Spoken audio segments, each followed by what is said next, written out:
Scaramouche, A Romance of the French Revolution, by Raphael Sabatini. Book 1, Chapter 1. The Republican. He was born with a gift of laughter, and a sense that the world was mad, and that was all his patrimony. His very paternity was obscure, although the village of Gavrillac had long since dispelled the cloud of mystery that hung about it. Those simple Brittany folk were not so simple as to be deceived by the pretended relationship which did not even possess the virtue of originality. When a nobleman, for no apparent reason, announces himself the godfather of an infant fetched no man knew whence, and thereafter cares for the lad's rearing and education, the most unsophisticated of country folk perfectly understand the situation. And so the good people of Gavrillac permitted themselves no illusions on the score of the real relationship between André Louis Moreau, as the lad had been named, and Quentin de Kercadiou, Lord of Gavrillac, who dwelt in the big grey house that dominated from its eminence the village clustering below. André Louis had learnt his letters at the village school, lodged the while with old Rabouillet, the attorney, who in the capacity of fiscal intendant looked after the affairs of Monsieur de Kercadiou. Thereafter, at the age of 15, he had been packed off to Paris, to the Lycée of Louis le Grand, to study the law which he was now returned to practice in conjunction with Rabouillet. All this at the charges of his godfather, Monsieur de Kercadiou, who, by placing him once more under the tutelage of Rabouillet, would seem thereby quite clearly to be making provision for his future. André Louis, on his side, had made the most of his opportunities. You behold him at the age of 24, stuffed with learning enough to produce an intellectual indigestion in any ordinary mind. Out of his zestful study of man, from Thucydides to the encyclopedists, from Seneca to Rousseau, he had confirmed into an unassailable conviction his earliest conscious impressions of the general insanity of his own species. Nor can I discover that anything in his eventful life ever afterwards caused him to waver in that opinion.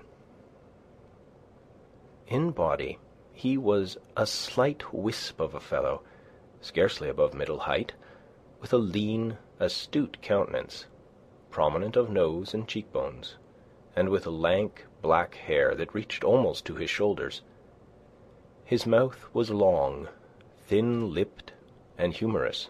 He was only just redeemed from ugliness by the splendor of a pair of ever-questing, luminous eyes, so dark as to be almost black.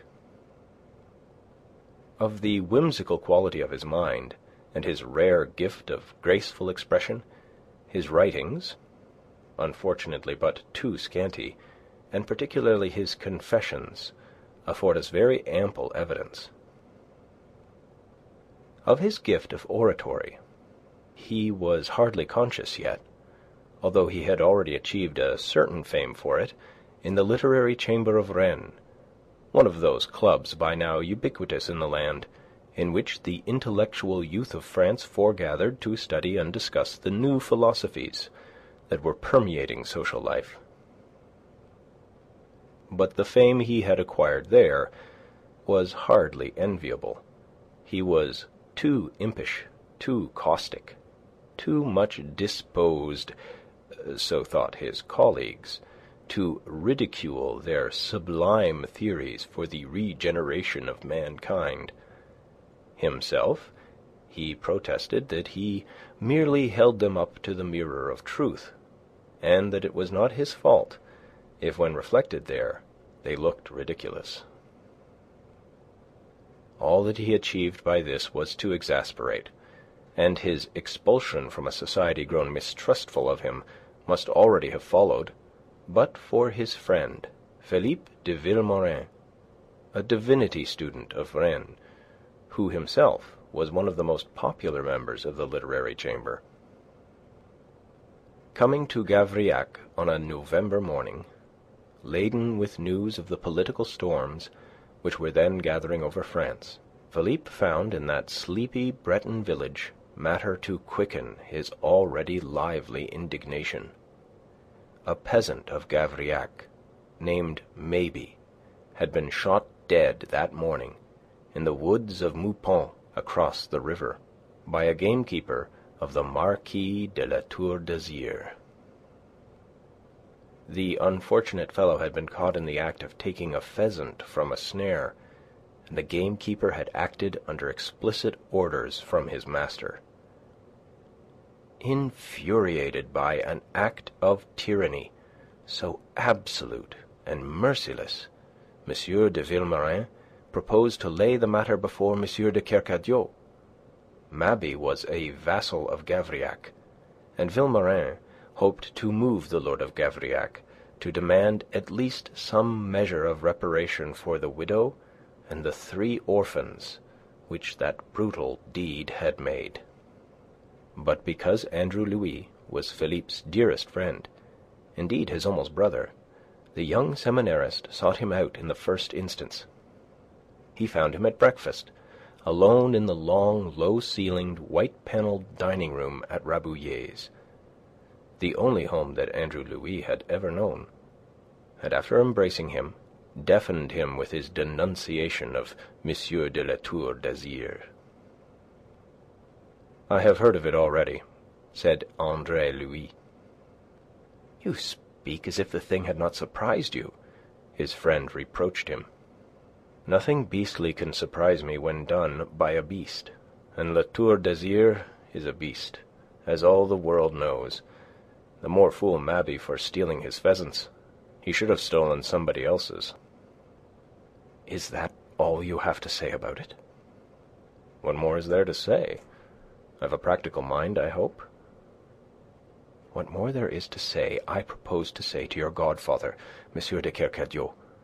I shall appeal to him for justice." "Against M. de La Tour d'Azyr?" Andre Louis raised his eyebrows. "Why not?" "My dear, ingenious Philippe, dog doesn't eat dog." "You are unjust to your godfather. He is a humane man." "Oh, as humane as you please. But this isn't a question of humanity. It's a question of game laws." M. de Vilmorin tossed his long arms to heaven in disgust. He was a tall, slender young gentleman, a year or 2 younger than Andre Louis. He was very soberly dressed in black, as became a seminarist, with white bands at his wrists and throat and silver buckles to his shoes. His neatly clubbed brown hair was innocent of powder. "You talk like a lawyer," he exploded. "Naturally. But don't waste anger on me on that account. Tell me what you want me to do." "I want you to come to M. de Kercadiou with me, and to use your influence to obtain justice. I suppose I am asking too much." "My dear Philippe, I exist to serve you. I warn you that it is a futile quest. But give me leave to finish my breakfast, and I am at your orders." M. de Vilmorin dropped into a winged armchair by the well-swept hearth, on which a piled-up fire of pine logs was burning cheerily, and whilst he waited now he gave his friend the latest news of the events in Rennes. Young, ardent, enthusiastic, and inspired by utopian ideals, he passionately denounced the rebellious attitude of the privileged. Andre Louis, already fully aware of the trend of feeling in the ranks of an order in whose deliberations he took part as the representative of a nobleman, was not at all surprised by what he heard. M. de Vilmorin found it exasperating that his friend should apparently decline to share his own indignation. "Don't you see what it means?" he cried. "The nobles, by disobeying the king, are striking at the very foundations of the throne. Don't they perceive that their existence depends upon it, that if the throne falls over, it is they who stand nearest to it who will be crushed. Don't they see that?" "Evidently not. They are just governing classes, and I never heard of governing classes that had eyes for anything but their own profit." "That is our grievance. That is what we are going to change." "You are going to abolish governing classes? An interesting experiment. I believe it was the original plan of creation, and it might have succeeded but for Cain." "What we are going to do," said M. de Vilmorin, curbing his exasperation, "is to transfer the government to other hands." "And you think that will make a difference?" "I know it will." "Ah, I take it that, being now in minor orders, you already possess the confidence of the Almighty. He will have confided to you his intention of changing the pattern of mankind." Vilmorin's fine ascetic face grew overcast. "You are profane, Andre," he reproved his friend. "I assure you that I am quite serious. To do what you imply would require nothing short of divine intervention. You must change man, not systems. Can you and our vapouring friends of the Literary Chamber of Rennes, or any other learned society of France, devise a system of government that has never yet been tried? Surely not.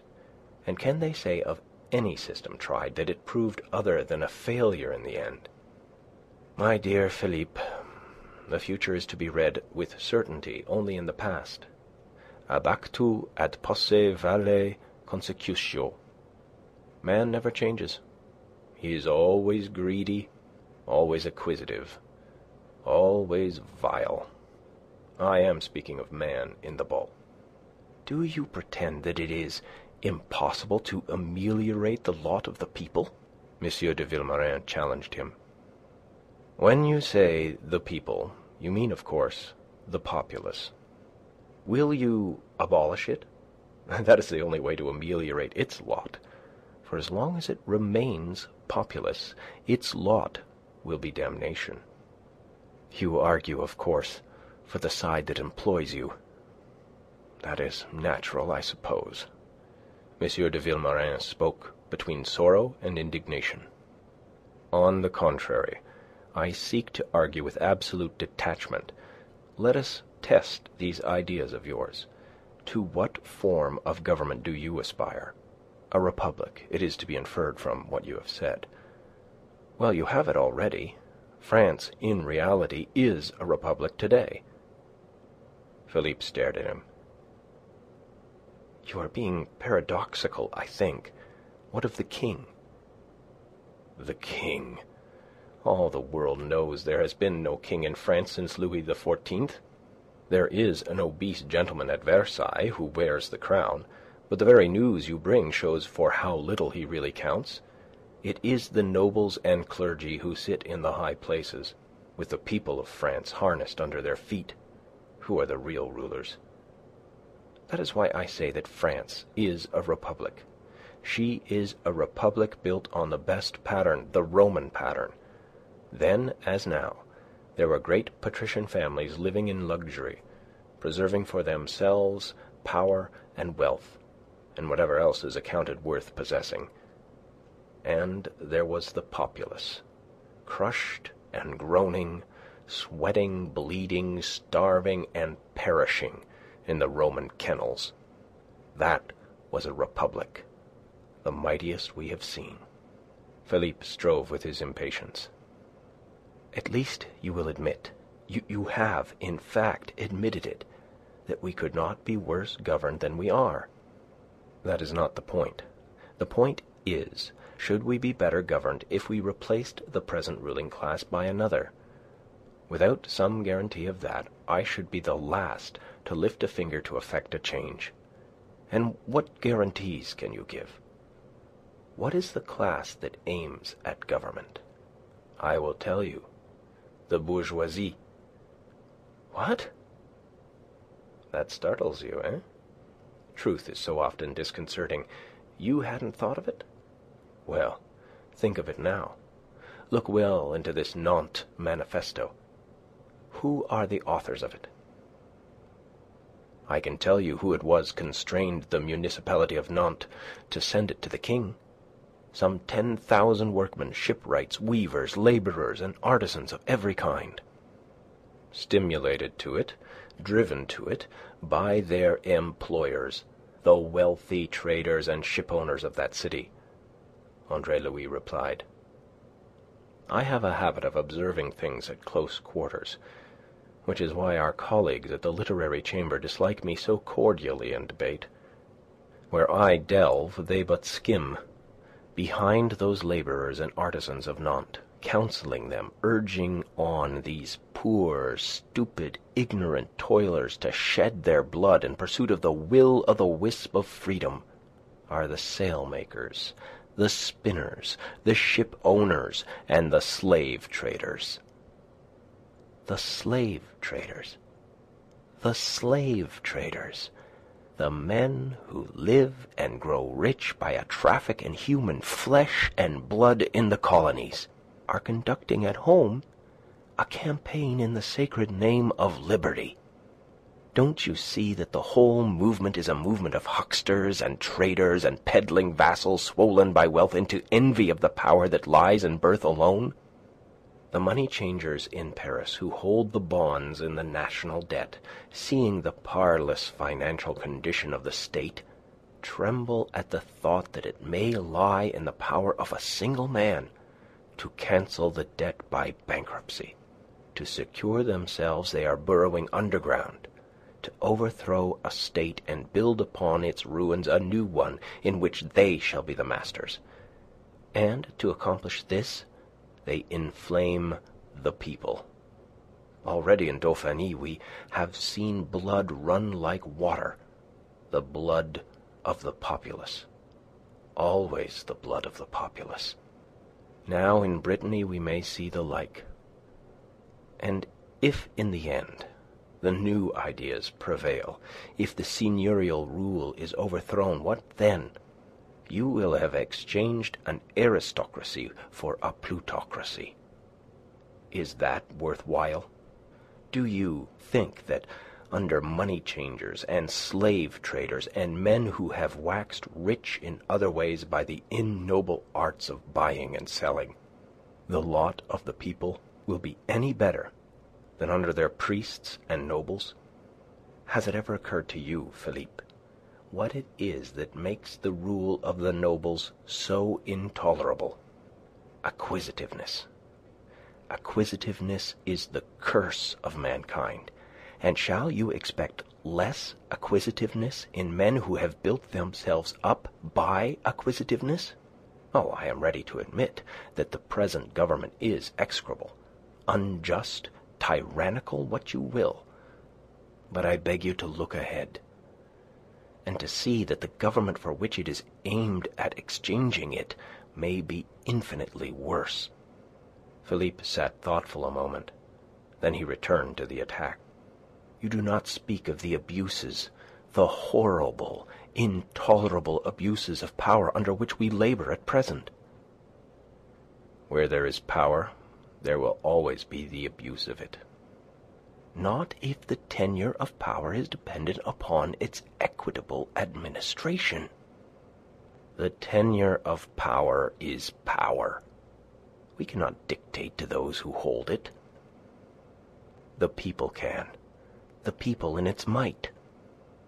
Again, I ask you, when you say the people, do you mean the populace?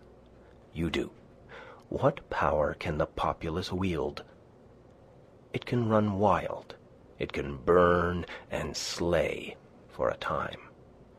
But enduring power it cannot wield, because power demands qualities which the populace does not possess, or it would not be populace. The inevitable tragic corollary of civilization is populace. For the rest, abuses can be corrected by equity, and equity, if it is not found in the enlightened, is not to be found at all. Monsieur Necker is set about correcting abuses and limiting privileges. That is decided. To that end, the States General are to assemble. And a promising beginning we have made in Brittany, as heaven hears me," cried Philippe. "Pooh, that is nothing. Naturally, the nobles will not yield without a struggle. It is a futile and ridiculous struggle. But then, it is human nature, I suppose, to be futile and ridiculous." M. de Vilmorin became witheringly sarcastic. "Probably you will also qualify the shooting of Mabey as futile and ridiculous. I should even be prepared to hear you argue in defence of the Marquis de La Tour d'Azyr that his gamekeeper was merciful in shooting Mabey, since the alternative would have been a life sentence to the galleys." Andre Louis drank the remainder of his chocolate, set down his cup, and pushed back his chair, his breakfast done. "I confess that I have not your big charity, my dear Philippe. I am touched by Mabey's fate, but, having conquered the shock of this news to my emotions, I do not forget that, after all, Mabey was thieving when he met his death." M. de Vilmorin heaved himself up in his indignation. "That is the point of view to be expected in one who is the assistant fiscal intendant of a nobleman, and the delegate of a nobleman to the States of Brittany." "Philippe, is that just? You are angry with me," he cried in real solicitude. "I am hurt," Vilmorin admitted. "I am deeply hurt by your attitude. And I am not alone in resenting your reactionary tendencies. Do you know that the Literary Chamber is seriously considering your expulsion?" Andre Louis shrugged. "That neither surprises nor troubles me." Vilmorin swept on passionately. "Sometimes I think that you have no heart. With you it is always the law, never equity. It occurs to me, Andre, and I was mistaken in coming to you. You are not likely to be of assistance to me in my interview with M. de Kercadiou." He took up his hat, clearly with the intention of departing. Andre Louis sprang up and caught him by the arm. "I vow," said he, "that this is the last time ever I shall consent to talk law or politics with you, Philippe. I love you too well to quarrel with you over other men's affairs." "But I make them my own," Philippe insisted vehemently. "Of course you do, and I love you for it. It is right that you should. You are to be a priest, and everybody's business is a priest's business. Whereas I am a lawyer, the fiscal intendant of a nobleman, as you say, and a lawyer's business is the business of his client. That is the difference between us. Nevertheless, you are not going to shake me off. But I tell you frankly, now that I come to think of it, that I should prefer you did not see M. de Kercadiou with me. Your duty to your client cannot be a help to me." His wrath had passed, but his determination remained firm, based upon the reason he gave. "Very well," said Andre Louis. "It shall be as you please. But nothing shall prevent me, at least, from walking you as far as the chateau, and waiting for you while you make your appeal to M. de Kercadiou." And so they left the house good friends, for the sweetness of M. de Vilmorin's nature did not admit of rancour, and together they took their way up the steep main street of Gavrillac. End of chapter 1. Scaramouche. Book 1, Chapter 2. The Aristocrat. The sleepy village of Gavrillac, a half-league removed from the main road to Rennes, and therefore undisturbed by the world's traffic, lay in a curve of the river Meu, at the foot and straggling halfway up the slope of the shallow hill that was crowned by the squat manor. By the time Gavrillac had paid tribute to its seigneur, partly in money and partly in service. Tithes to the church and imposts to the king, it was hard put to it to keep body and soul together with what remained. Yet, hard as conditions were in Gavrillac, they were not so hard as in many other parts of France. Not half so hard, for instance, as with the wretched feudatories of the great lord of La Tour d'Azyr, whose vast possessions were at one point separated from this little village by the waters of the Meu. The Chateau de Gavrillac owed such seigneurial airs as might be claimed for it to its dominant position above the village, rather than to any feature of its own. Built of granite, like all the rest of Gavrillac, though mellowed by some 3 centuries of existence, it was a squat, flat-fronted edifice of 2 stories, each lighted by 4 windows, with external wooden shutters, and flanked at either end by 2 square towers or pavilions, under extinguisher roofs. Standing well back in a garden, denuded now, but very pleasant in summer, and immediately fronted by a fine sweep of balustraded terrace, it looked, what indeed it was, and always had been, the residence of unpretentious folk, who found more interest in husbandry than in adventure. Quintin de Kercadiou, Lord of Gavrillac, Seigneur de Gavrillac, was all the vague title that he bore, as his forefathers had borne before him, derived no man knew whence or how, confirmed the impression that his house conveyed. Rude as the granite itself, he had never sought the experience of courts, had not even taken service in the armies of his king.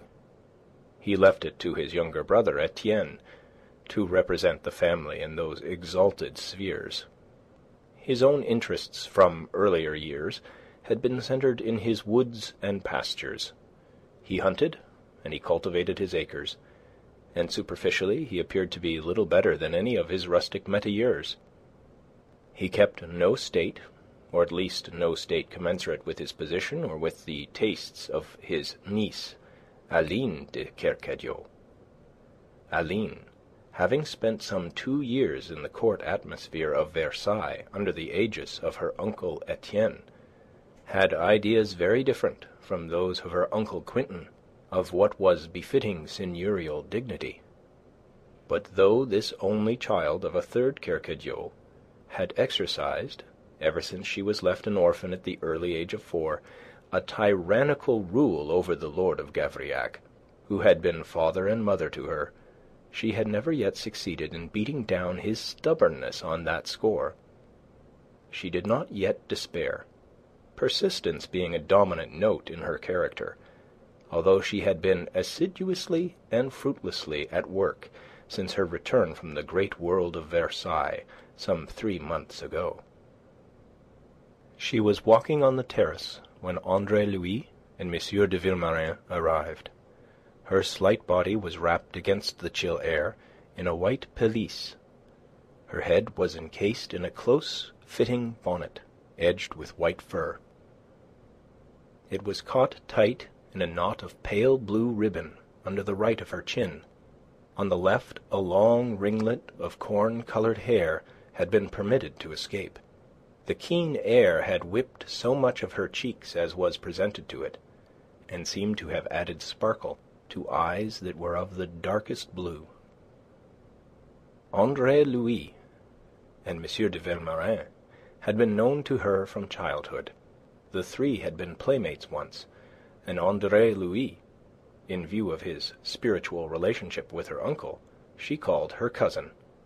The cousinly relations had persisted between these 2 long after Philippe de Vilmorin had outgrown the earlier intimacy and had become to her Monsieur de Vilmorin. She waved her hand to them in greeting as they advanced, and stood, an entrancing picture, and fully conscious of it, to await them at the end of the terrace nearest the short avenue by which they approached. "If you come to see Monsieur, my uncle, you come inopportunely, messieurs," she told them, a certain feverishness in her air. "He is closely, oh, so very closely, engaged."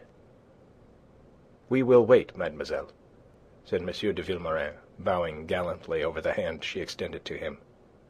Indeed, who would haste to the uncle that may tarry a moment with the niece?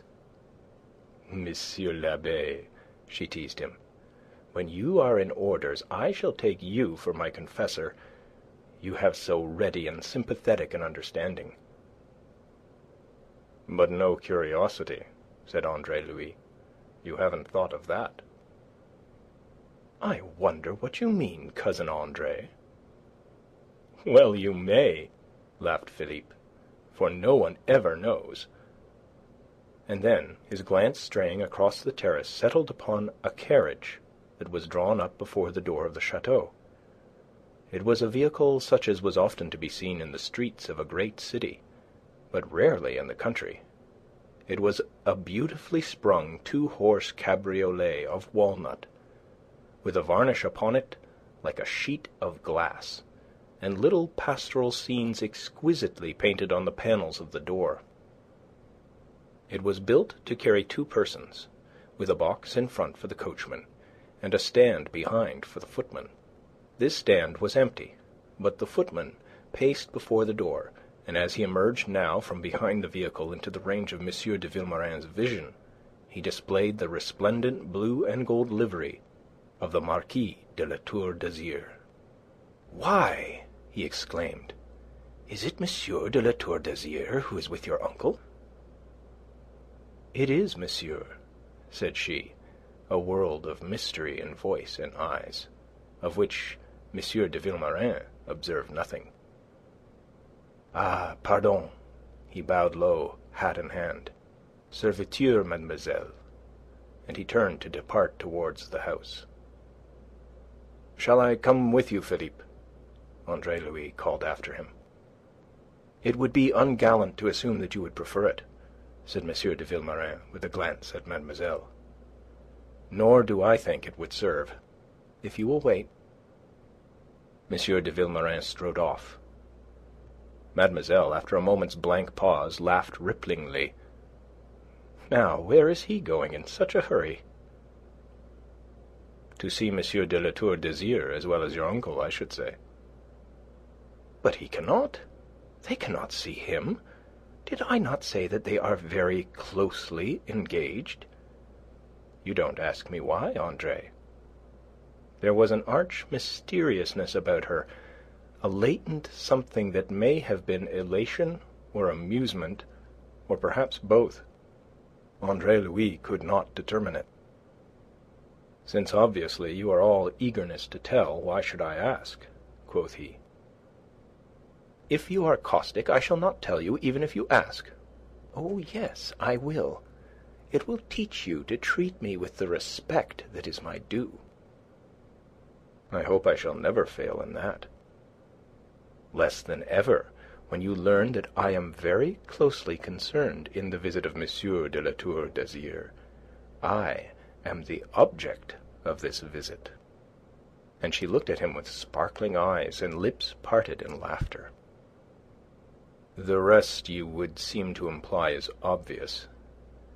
But I am a dolt, if you please, for it is not obvious to me."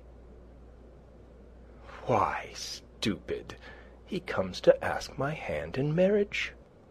"Good God!" said Andre Louis, and stared at her, chapfallen. She drew back from him a little with a frown and an upward tilt of her chin. "It surprises you?"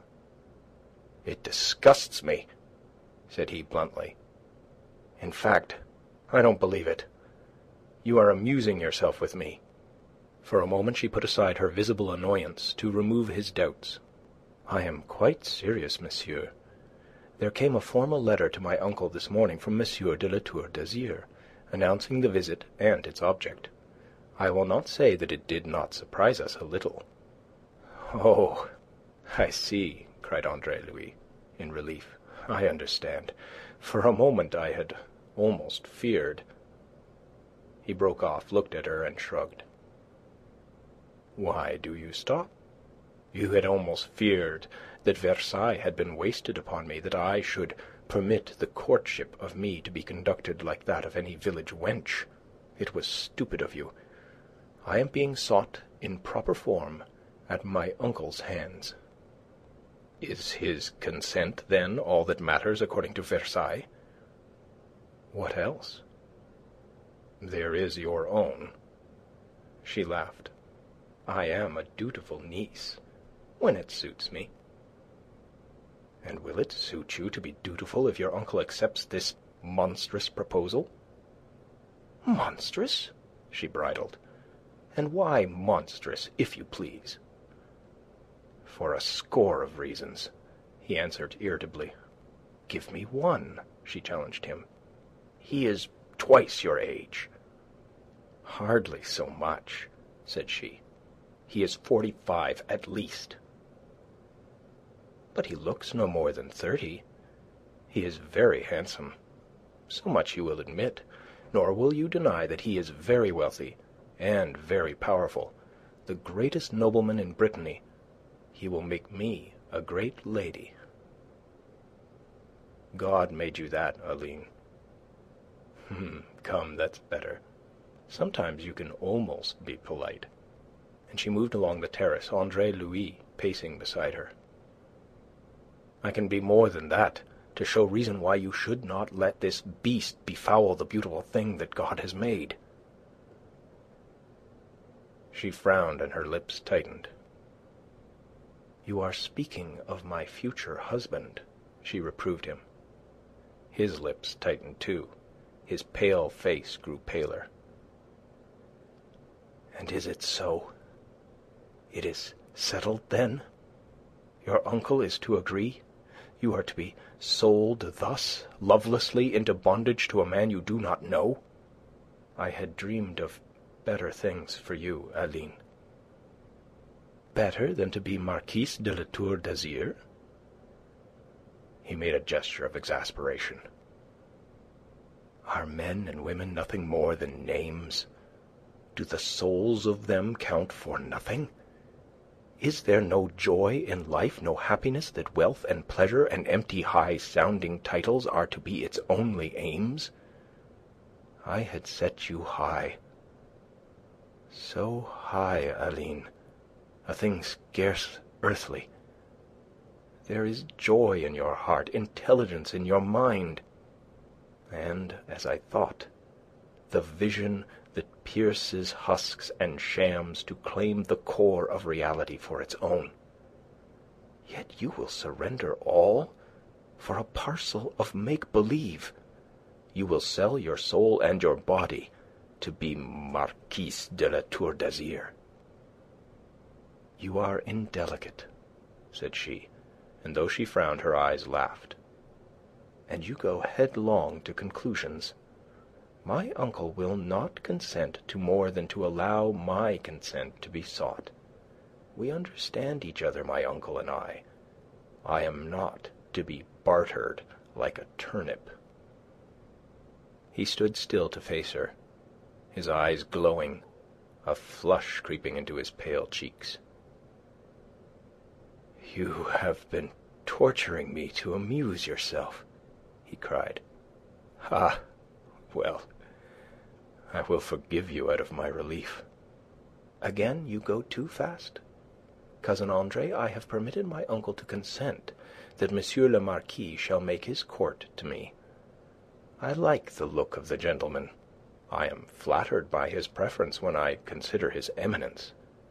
It is an eminence that I may find it desirable to share. Monsieur le Marquis does not look as if he were a dullard. It should be interesting to be wooed by him. It may be more interesting still to marry him, and I think, when all is considered, that I shall probably, very probably, decide to do so." He looked at her, looked at the sweet, challenging loveliness of that childlike face so tightly framed in the oval of white fur, and all the life seemed to go out of his own countenance. "God help you, Aline," he groaned. She stamped her foot. He was really very exasperating, and something presumptuous too, she thought. "You are insolent, monsieur." "It is never insolent to pray, Aline, and I did no more than pray, as I shall continue to do. You'll need my prayers, I think." "You are insufferable." She was growing angry, as he saw by the deepening frown, the heightened colour. "That is because I suffer. Oh, Aline, little cousin, think well of what you do. Think well of the realities you will be bartering for these shams, the realities that you will never know, because these cursed shams will block your way to them. When M. de La Tour d'Azyr comes to make his court, study him well, consult your fine instincts, leave your own noble nature free to judge this animal by its intuitions. Consider that I consider, monsieur, that you presume upon the kindness I have always shown you. You abuse the position of toleration in which you stand. Who are you? What are you, that you should have the insolence to take this tone with me?" He bowed. Instantly his cold detached self again, and resumed the mockery that was his natural habit. "My congratulations, mademoiselle, upon the readiness with which you begin to adapt yourself to the great role you are to play." "Do you adapt yourself also, monsieur?" she retorted angrily, and turned her shoulder to him. "To be as the dust beneath the haughty feet of Madame la Marquise. I hope I shall know my place in future." The phrase arrested her. She turned to him again, and he perceived that her eyes were shining now suspiciously. In an instant the mockery in him was quenched in contrition. "Lord, what a beast I am, Aline!" he cried as he advanced. "Forgive me if you can." Almost had she turned to sue forgiveness from him, but his contrition removed the need. "I'll try," said she, "provided that you undertake not to offend again." "But I shall," said he. "I am like that. I will fight to save you from yourself, if need be, whether you forgive me or not." They were standing so, confronting each other a little breathlessly, a little defiantly, when the others issued from the porch. First came the Marquis of La Tour d'Azyr, Count of Souls, Knight of the Orders of the Holy Ghost and St. Louis, and brigadier in the armies of the king. He was a tall, graceful man, upright and soldierly of carriage, with his head disdainfully set upon his shoulders. He was magnificently dressed in a full-skirted coat of mulberry velvet that was laced with gold. His waistcoat, of velvet too, was of a golden apricot colour. His breeches and stockings were of black silk, and his lacquered, red-heeled shoes were buckled in diamonds. His powdered hair was tied behind in a broad ribbon of watered silk. He carried a little three-cornered hat under his arm, and a gold-hilted, slender dress-sword hung at his side. Considering him now in complete detachment, observing the magnificence of him, the elegance of his movements, the great air, blending in so extraordinary a manner disdain and graciousness, Andre Louis trembled for Aline.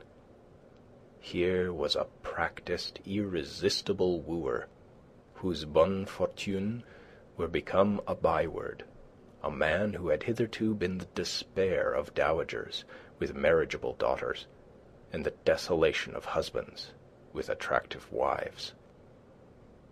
He was immediately followed by M. de Kercadiou, in completest contrast. On legs of the shortest, the Lord of Gavrillac carried a body that at 45 was beginning to incline to corpulence, and an enormous head containing an indifferent allotment of intelligence. His countenance was pink and blotchy, liberally branded by the smallpox which had almost extinguished him in youth. In dress he was careless to the point of untidiness, and to this and to the fact that he had never married, disregarding the first duty of a gentleman to provide himself with an heir, he owed the character of a misogynist, attributed to him by the countryside.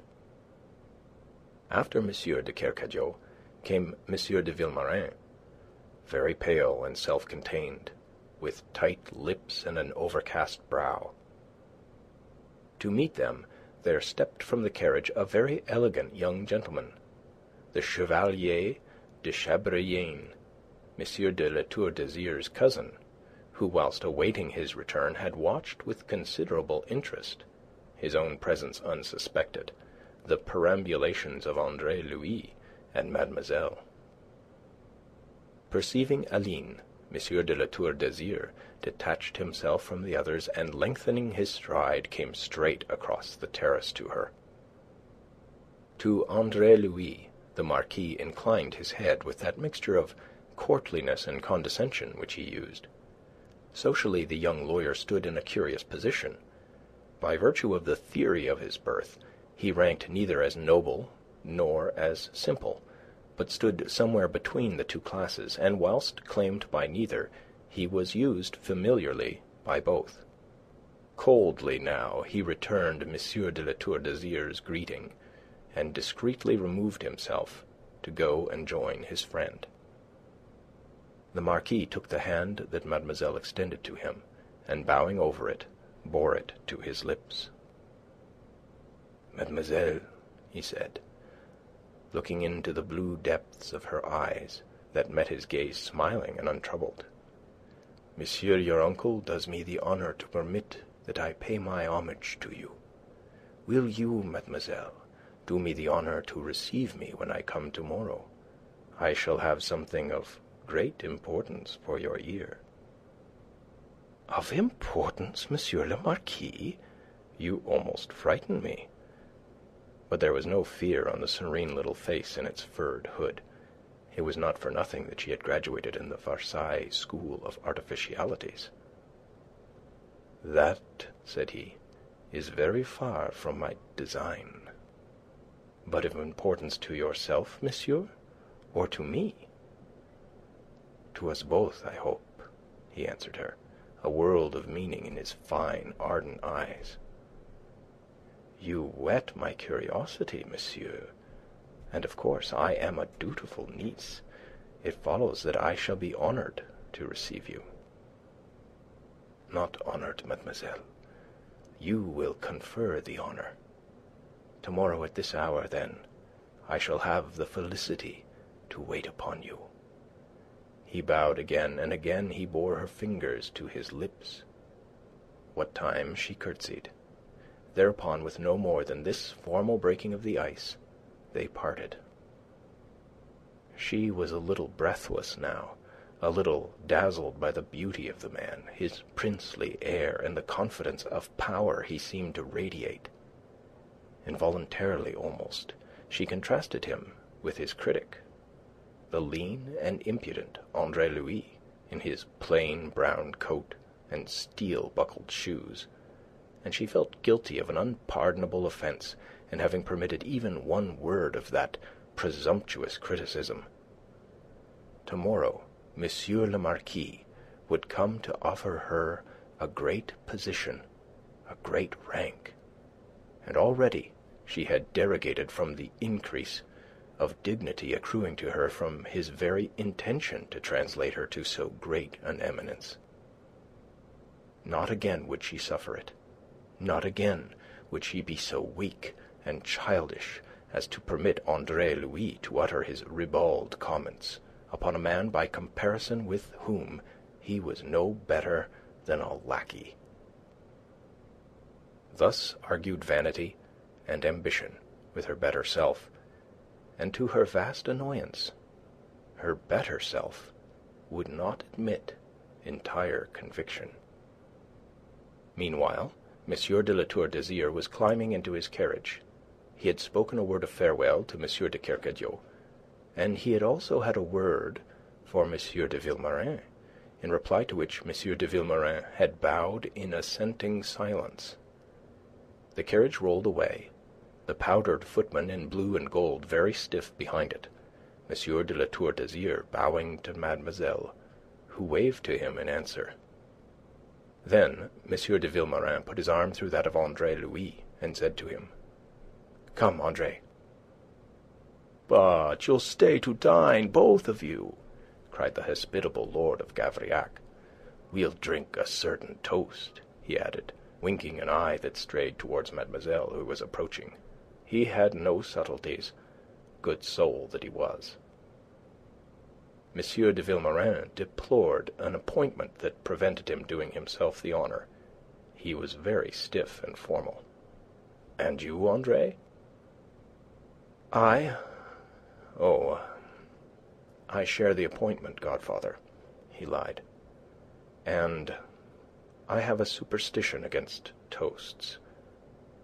He had no wish to remain. He was angry with Aline for her smiling reception of M. de La Tour d'Azyr, and the sordid bargain he saw her set on making. He was suffering from the loss of an illusion. End of chapter 2.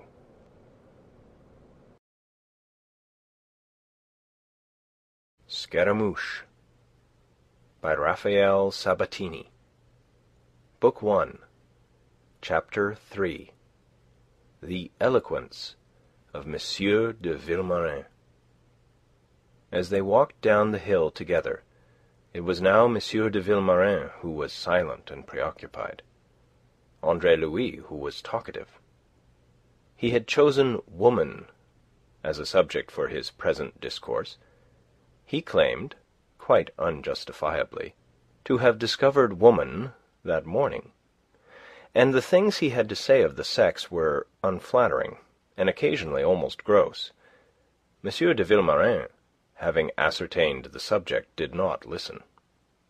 Singular though it may seem in a young French abbe of his day, M. de Vilmorin was not interested in woman.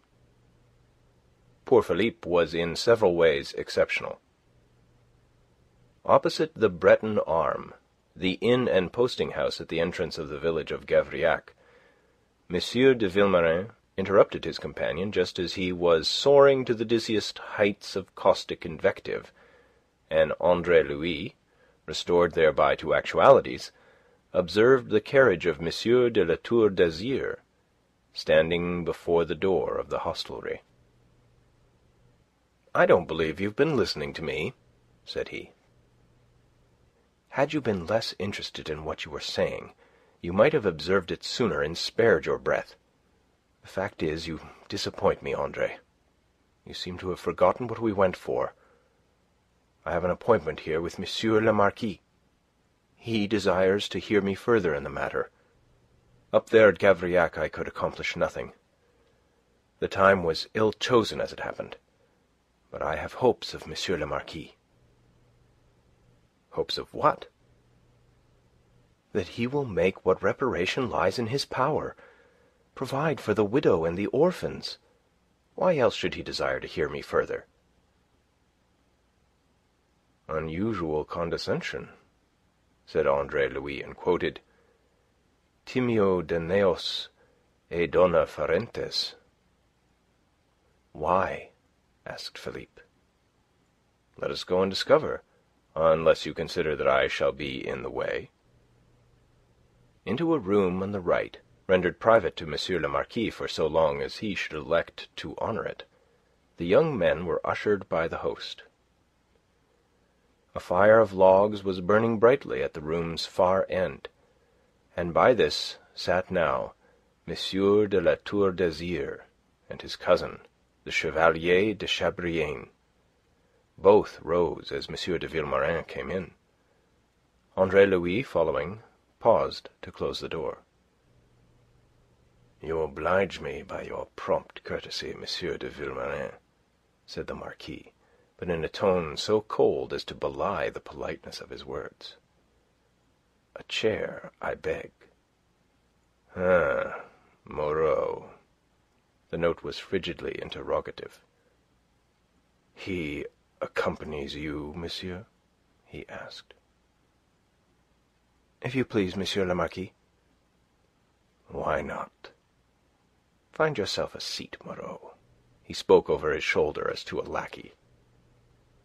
"It is good of you, monsieur," said Philippe, "to have offered me this opportunity of continuing the subject that took me so fruitlessly, as it happens, to Gavrillac." The Marquis crossed his legs and held out one of his fine hands to the blaze. He replied without troubling to turn to the young man, who was slightly behind him. "The goodness of my request we will leave out of question for the moment," said he darkly, and M. de Chabrillane laughed. Andre Louis thought him easily moved to mirth, and almost envied him the faculty. "But I am grateful," Philippe insisted, "that you should condescend to hear me plead their cause." The Marquis stared at him over his shoulder. "Whose cause?" quoth he. "Why, the cause of the widow and orphans of this unfortunate Mabey." The Marquis looked from Vilmorin to the Chevalier, and again the Chevalier laughed, slapping his leg this time. "I think," said M. de La Tour d'Azyr slowly, "that we are at cross purposes. I asked you to come here because the Chateau de Gavrillac was hardly a suitable place in which to carry our discussion further, and because I hesitated to incommode you by suggesting that you should come all the way to Azyr. But my object is connected with certain expressions that you let fall up there. It is on the subject of those expressions, monsieur, that I would hear you further, if you will honour me." Andre Louis began to apprehend that there was something sinister in the air. He was a man of quick intuitions, quicker far than those of M. de Vilmorin, who evinced no more than a mild surprise. "I am at a loss, monsieur," said he. "To what expressions does monsieur allude?" "It seems, monsieur, that I must refresh your memory." The Marquis crossed his legs and swung sideways on his chair, so that at last he directly faced M. de Vilmorin. "You spoke, monsieur, and however mistaken you may have been, you spoke very eloquently.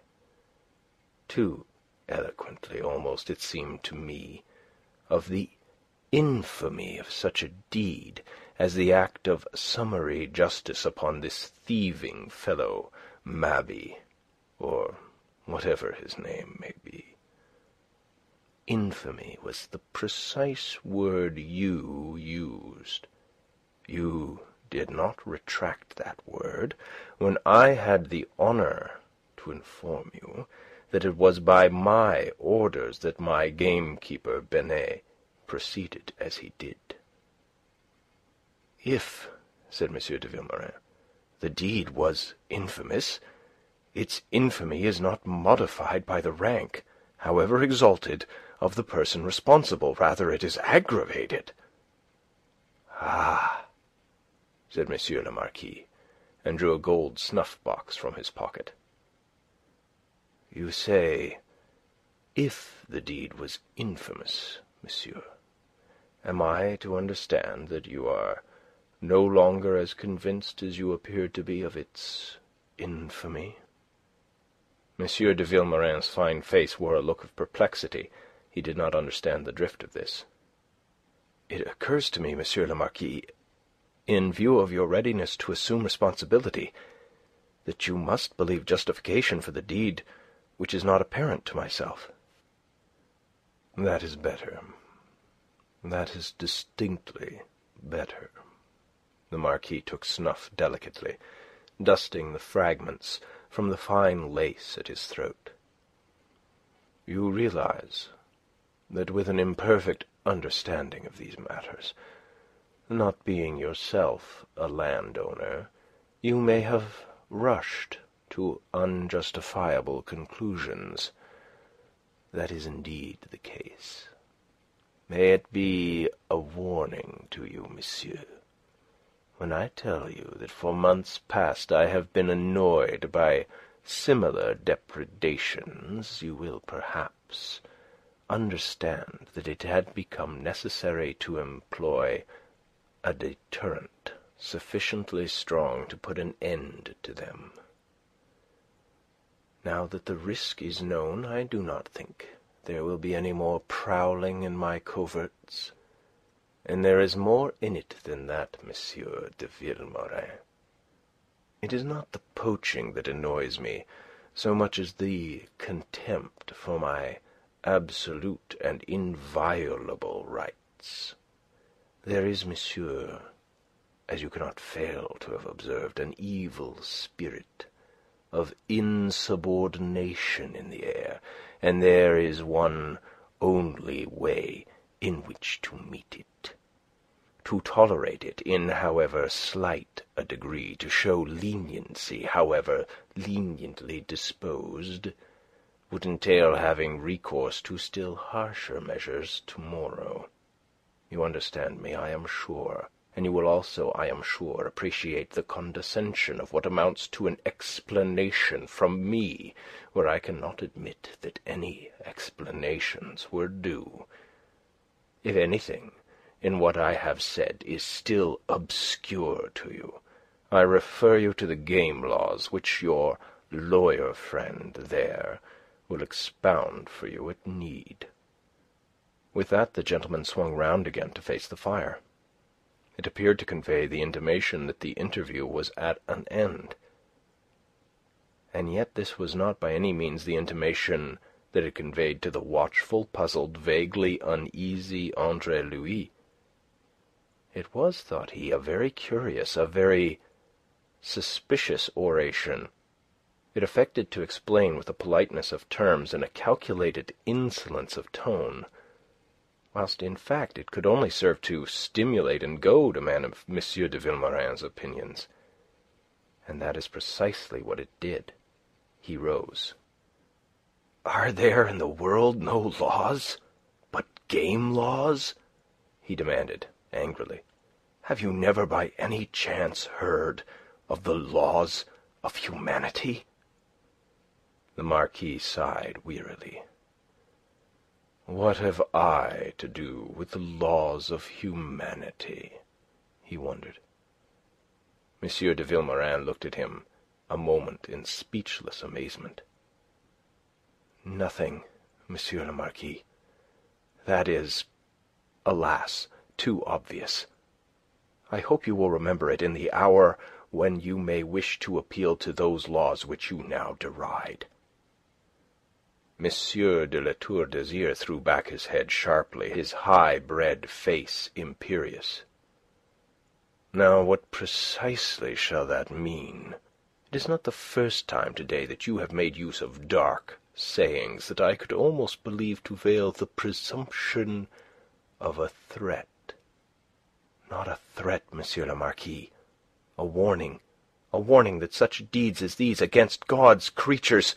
Oh, you may sneer, monsieur, but they are God's creatures, even as you or I, neither more nor less, deeply though the reflection may wound your pride in his eyes.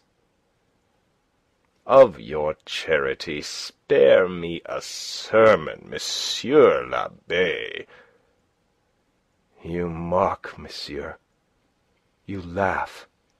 Will you laugh, I wonder, when God presents his reckoning to you for the blood and plunder with which your hands are full?"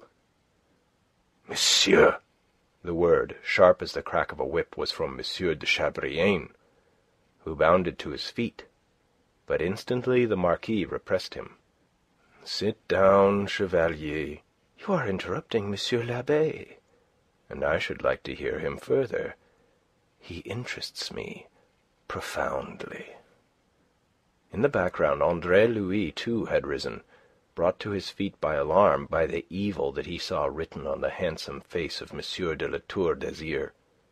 He approached and touched his friend upon the arm. "Better be going, Philippe," said he. But M. de Vilmorin, caught in the relentless grip of passions long repressed, was being hurried by them recklessly along. "Oh, monsieur," said he, "consider what you are and what you will be. Consider how you and your kind live by abuses, and consider the harvest that abuses must ultimately bring." "Revolutionist," said M. le Marquis contemptuously. "You have the effrontery to stand before my face and offer me this stinking cant of your modern so-called intellectuals."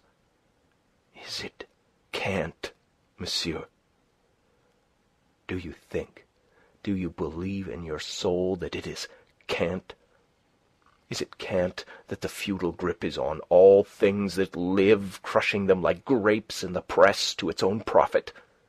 Does it not exercise its right upon the waters of the river, the fire that bakes the poor man's bread of grass and barley, on the wind that turns the mill?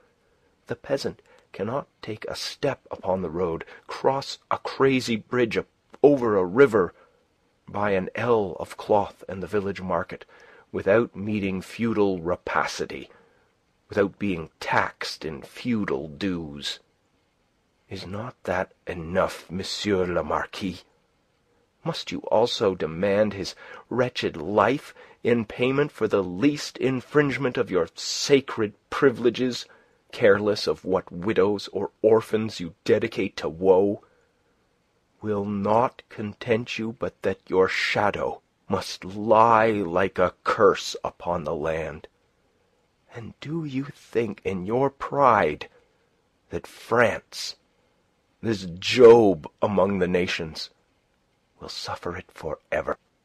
He paused as if for a reply, but none came. The Marquis considered him strangely silent, a half-smile of disdain at the corners of his lips, an ominous hardness in his eyes. Again Andre Louis tugged at his friend's sleeve. "Philippe!" Philippe shook him off, and plunged on, fanatically. "Do you see nothing of the gathering clouds that herald the coming of the storm? You imagine, perhaps, that these States General summoned by M. Necker and promised for next year are to do nothing but devise fresh means of extortion to liquidate the bankruptcy of the state? You delude yourselves, as you shall find. The Third Estate, which you despise, will prove itself the preponderating force, and it will find a way to make an end of this canker of privilege that is devouring the vitals of this unfortunate country." M. le Marquis shifted in his chair, and spoke at last. "You have, monsieur," said he, "a very dangerous gift of eloquence, and it is of yourself rather than of your subject. For, after all, what do you offer me? A réchauffe of the dishes served to out-at-elbow enthusiasts in the provincial literary chambers, compounded of the effusions of your Voltaires and Jean-Jacques and such dirty-fingered scribblers. You have not among all your philosophers one with the wit to understand that we are an order consecrated by antiquity, that for our rights and privileges we have behind us the authority of centuries." "Humanity, monsieur," Philippe replied, "is more ancient than nobility. Human rights are contemporary with man." The Marquis laughed and shrugged. "That is the answer I might have expected. It has the right note of cant that distinguishes the philosophers." And then M. de Chabrillane spoke. "You go a long way round," he criticized his cousin on a note of impatience. "But I am getting there," he was answered. "I desired to make quite certain first." "Faith, you should have no doubt by now." "I have none." The Marquis rose, and turned again to M. de Vilmorin, who had understood nothing of that brief exchange. "Monsieur l'Abbé," said he once more, "you have a very dangerous gift of eloquence. I can conceive of men being swayed by it. Had you been born a gentleman, you would not so easily have acquired these false views that you express." M. de Vilmorin stared blankly, uncomprehending. "Had I been born a gentleman, do you say?" quoth he in a slow, bewildered voice. "But I was born a gentleman. My race is as old, my blood as good as yours, monsieur." From M. le Marquis there was a slight play of eyebrows, a vague, indulgent smile. His dark liquid eyes looked squarely into the face of M. de Vilmorin. "You have been deceived in that, I fear." "Deceived?" "Your sentiments betray the indiscretion of which, madame, your mother must have been guilty." The brutally affronting words were sped beyond recall, and the lips that had uttered them coldly, as if they had been the merest commonplace, remained calm and faintly sneering. A dead silence followed. Andre Louis' wits were numbed. He stood aghast, all thought suspended in him, what time M. de Vilmorin's eyes continued fixed upon M. de La Tour d'Azyr's, as if searching there for a meaning that eluded him. Quite suddenly he understood the vile affront. The blood leapt to his face, fire blazed in his gentle eyes. A convulsive quiver shook him. Then, with an inarticulate cry, he leaned forward and with his open hand struck M. le Marquis full and hard upon his sneering face. In a flash, M. de Chabrillane was on his feet between the two men. Too late, Andre Louis had seen the trap.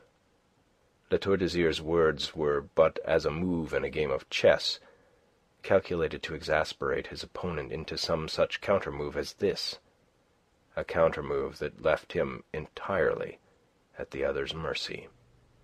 M.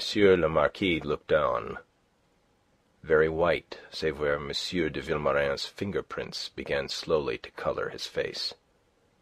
But he said nothing more. Instead, it was M. de Chabrillane who now did the talking, taking up his preconcerted part in this vile game. "You realize, monsieur, what you have done," said he coldly to Philippe. "And you realize, of course, what must inevitably follow." M. de Vilmorin had realized nothing. The poor young man had acted upon impulse, upon the instinct of decency and honour, never counting the consequences. But he realized them now at the sinister invitation of M. de Chabrillane, and if he desired to avoid these consequences, it was out of respect for his priestly vocation, which strictly forbade such adjustments of disputes as M. de Chabrillane was clearly thrusting upon him. He drew back. "Let one affront wipe out the other," said he, in a dull voice. "The balance is still in M. le Marquis' favour. Let that content him." "Impossible." The Chevalier's lips came together tightly. Thereafter he was suavity itself, but very firm. "A blow has been struck, monsieur. I think I am correct in saying that such a thing has never happened before to M. le Marquis in all his life. If you felt yourself affronted, you had but to ask the satisfaction due from one gentleman to another. Your action would seem to confirm the assumption that you found so offensive. but it does not on that account render you immune from the consequences. It was, you see, M. de Chabrillane's part to heap coals upon this fire, to make quite sure that their victim should not escape them. "I desire no immunity," flashed back the young seminarist, stung by this fresh goad. After all, he was nobly born, and the traditions of his class were strong upon him, stronger far than the seminarist schooling in humility. He owed it to himself, to his honour, to be killed rather than avoid the consequences of the thing he had done. "But he does not wear a sword, messieurs!" cried Andre Louis, aghast. "That is easily amended. He may have the loan of mine." "I mean, messieurs," Andre Louis insisted, between fear for his friend and indignation, "that it is not his habit to wear a sword, that he has never worn one, that he is untutored in its uses. He is a seminarist, a postulant for holy orders, already half a priest, and so forbidden from such an engagement as you propose." "All that he should have remembered before he struck a blow," said M. de Chabrillane politely. "The blow was deliberately provoked," raged Andre Louis.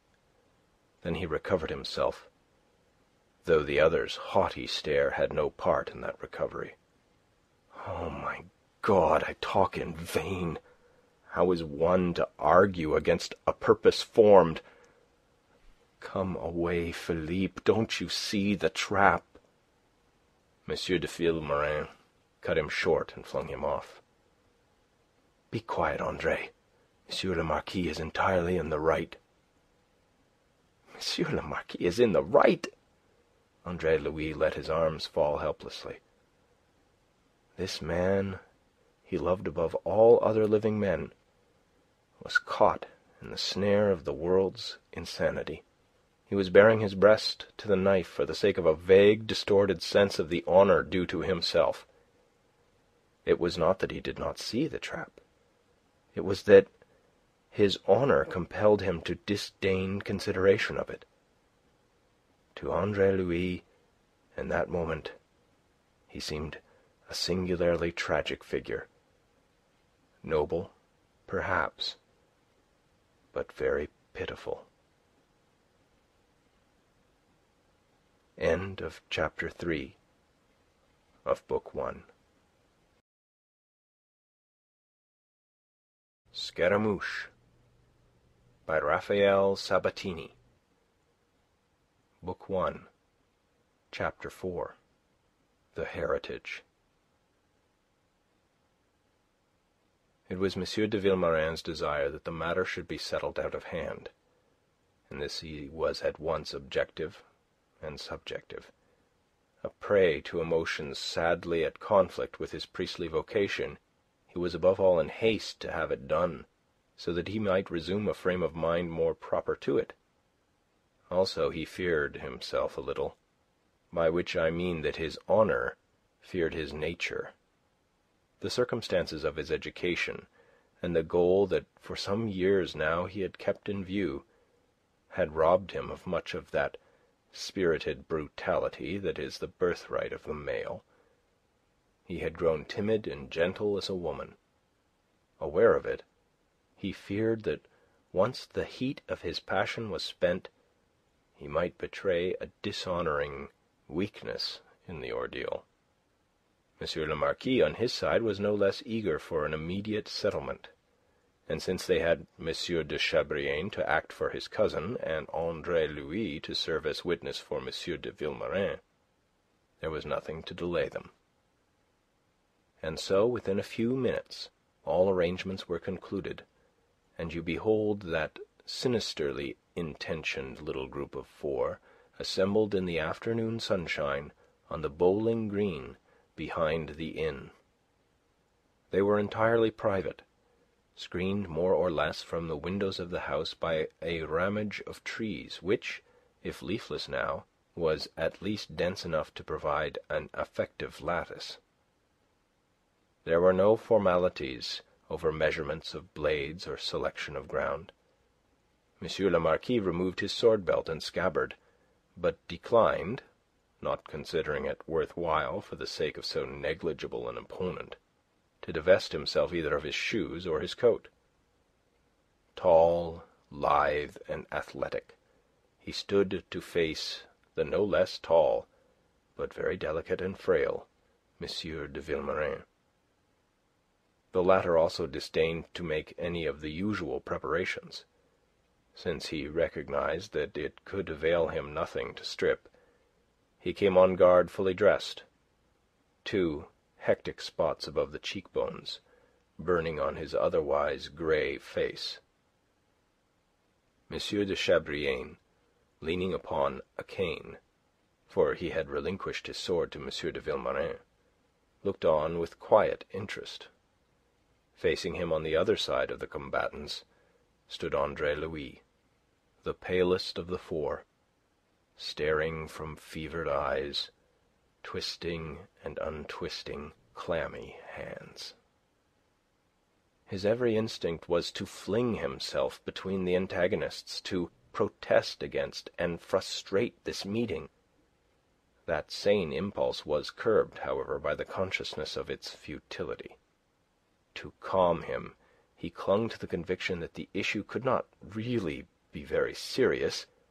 If the obligations of Philippe's honour compelled him to cross swords with the man he had struck, M. de La Tour d'Azyr's birth compelled him no less to do no serious hurt to the unfledged lad he had so grievously provoked.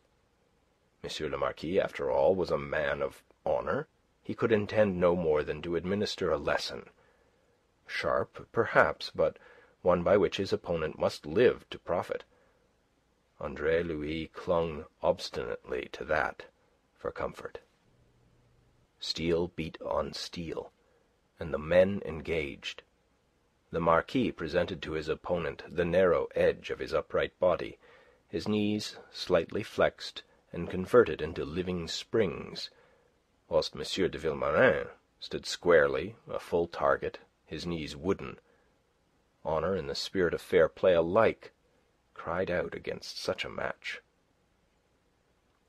The encounter was very short, of course. In youth, Philippe had received the tutoring in sword-play that was given to every boy born into his station of life, and so he knew at least the rudiments of what was now expected of him. But what could rudiments avail him here? 3 disengages completed the exchanges, and then, without any haste, the Marquis slid his right foot along the moist turf, his long, graceful body extending itself in a lunge that went under M. de Vilmorin's clumsy guard, and with the utmost deliberation he drove his blade through the young man's vitals. Andre Louis sprang forward just in time to catch his friend's body under the armpits as it sank. Then, his own legs bending beneath the weight of it, he went down with his burden until he was kneeling on the damp turf. Philippe's limp head lay against Andre Louis's left shoulder. Philippe's relaxed arms trailed at his sides. The blood welled and bubbled from the ghastly wound to saturate the poor lad's garments. With white face and twitching lips, Andre Louis looked up at M. de La Tour d'Azyr, who stood surveying his work with a countenance of grave but remorseless interest. "You have killed him!" cried Andre Louis. "Of course." The Marquis ran a lace handkerchief along his blade to wipe it. As he let the dainty fabric fall, he explained himself. "He had, as I told him, a too dangerous gift of eloquence." And he turned away, leaving completest understanding with Andre Louis. Still supporting the limp, draining body, the young man called to him.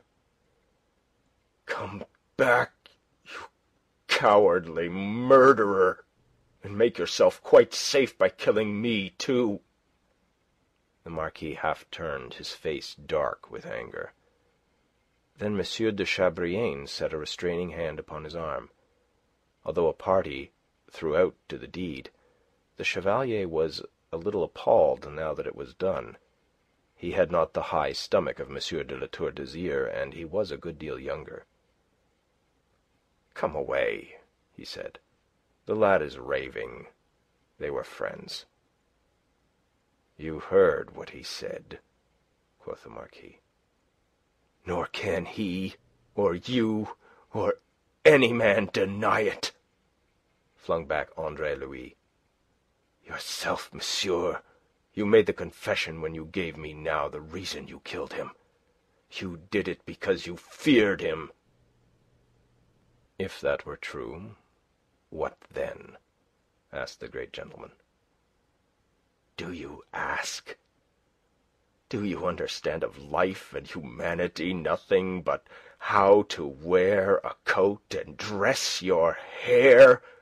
Oh, yes, and to handle weapons against boys and priests? Have you no mind to think? No soul into which you could turn its vision? Would you be told that it is a coward's part to kill the thing he fears, and doubly a coward's part to kill in this way? Had you stabbed him in the back with a knife, you would have shown the courage of your vileness. It would have been a vileness undisguised. But you feared the consequences of that, powerful as you are, and so you shelter your cowardice under the pretext of a duel." The Marquis shook off his cousin's hand and took a step forward, holding his sword like a whip. But again the Chevalier caught and held him. "No, no, Gervais! Let be, in God's name! Let him come, monsieur!" raved Andre Louis, his voice thick and concentrated.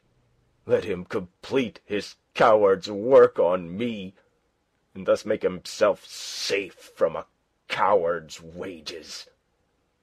M. de Chabrillane let his cousin go. He came white to the lips, his eyes glaring at the lad who so recklessly insulted him. And then he checked. It may be that he remembered suddenly the relationship in which this young man was popularly believed to stand to the Seigneur de Gavrillac, and the well-known affection in which the seigneur held him. And so he may have realized that if he pushed this matter further, he might find himself upon the horns of a dilemma.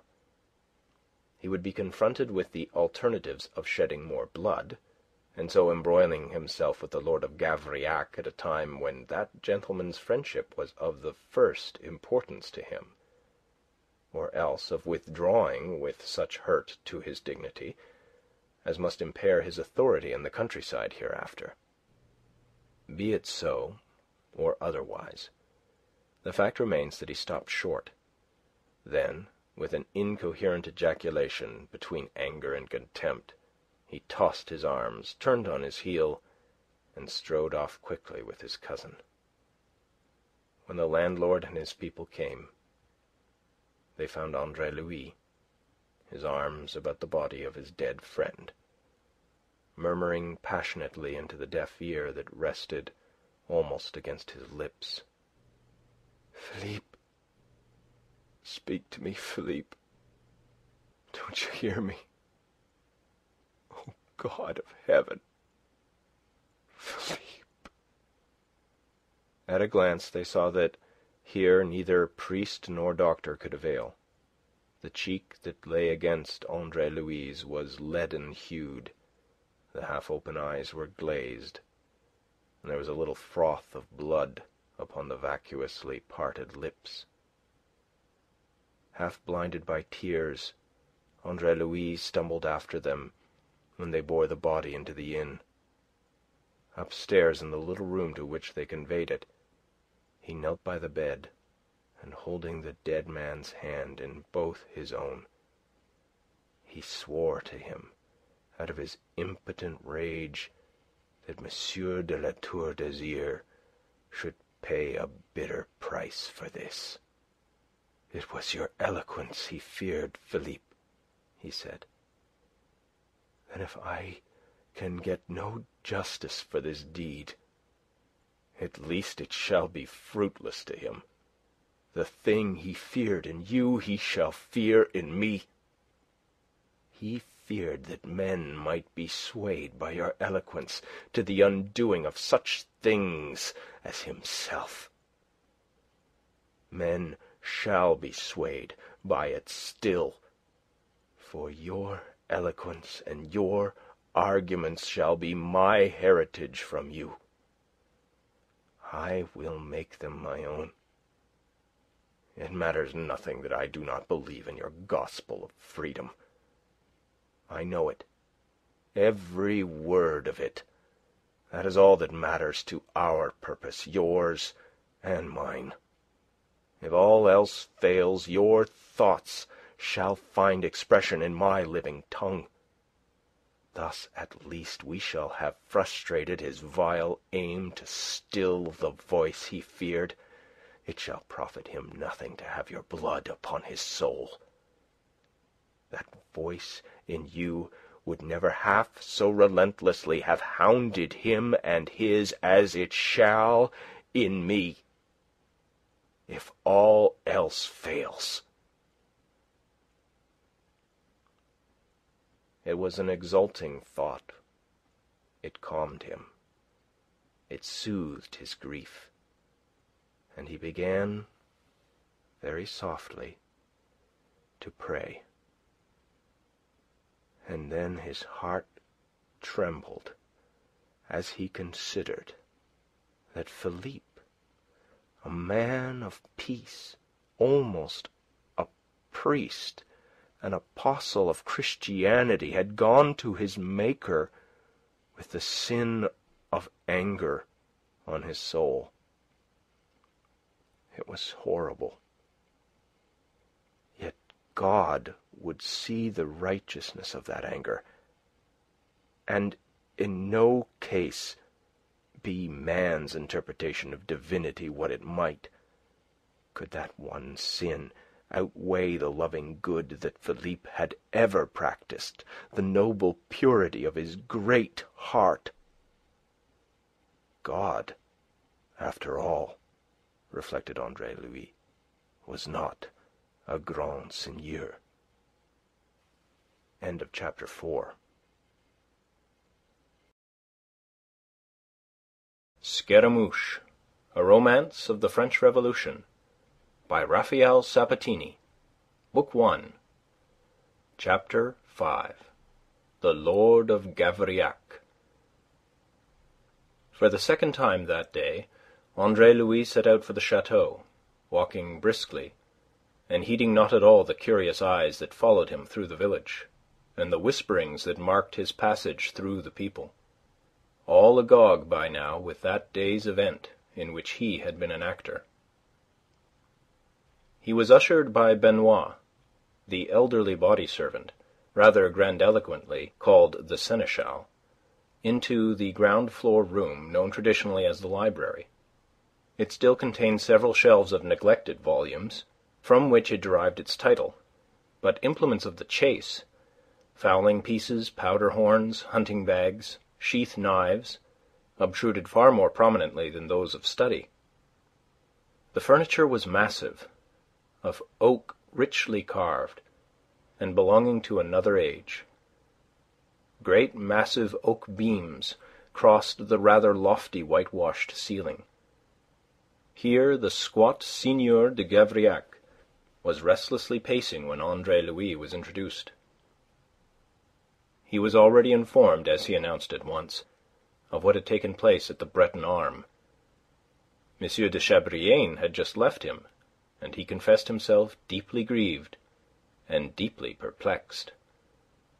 "The pity of it," he said. "The pity of it."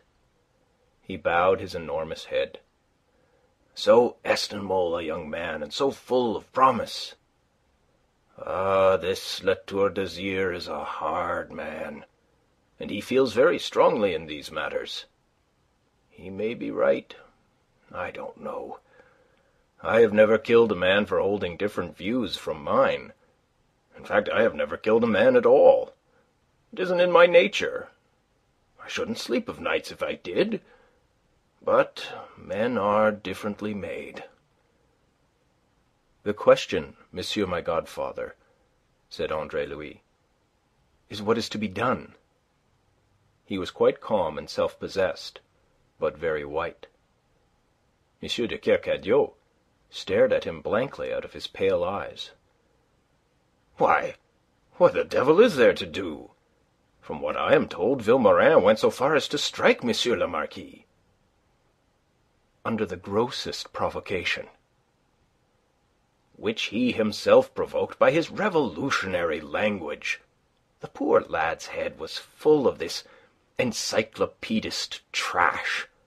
It comes of too much reading. I have never set much store by books, Andre. I have never known anything but trouble to come out of learning.